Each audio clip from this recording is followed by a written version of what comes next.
অমলকান্তি আমার বন্ধু। স্কুলে আমরা একসঙ্গে পড়তাম। রোজ দেরি করে ক্লাসে আসতো, পড়া পারতো না। শব্দরূপ জিজ্ঞেস করলে এমন অবাক হয়ে জানলার দিকে তাকিয়ে থাকতো যে দেখে ভারী কষ্ট হতো আমাদের। আমরা কেউ মাস্টার হতে চেয়েছিলাম, কেউ ডাক্তার, কেউ উকিল। অমলকান্তি সেসব কিছু হতে চায়নি। সে রোদ্দুর হতে চেয়েছিল।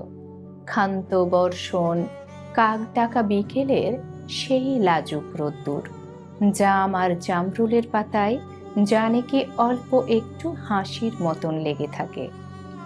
আমরা কেউ মাস্টার হয়েছি, কেউ ডাক্তার, কেউ উকিল। অমলকান্তি রোদ্দুর হতে পারেনি। সে এখন একটা অন্ধকার ছাপাখানায় কাজ করে। মাঝে মাঝে আসে আমার সঙ্গে দেখা করতে, চা খাই, এটা ওটা গল্প করে, তারপর বলে, উঠি তাহলে। আমি ওকে দরজা পর্যন্ত এগিয়ে দিয়ে আসি। আমাদের মধ্যে যে এখন মাস্টারি করে সে অনায়াসে ডাক্তার হতে পারত। যে ডাক্তার হতে চেয়েছিল উকিল হলেও তার এমন কিছু ক্ষতি হতো না। অথচ সকলেরই ইচ্ছা পূরণ হলো, এক অমলকান্তি ছাড়া। অমলকান্তি রোদ্দুর হতে পারেনি।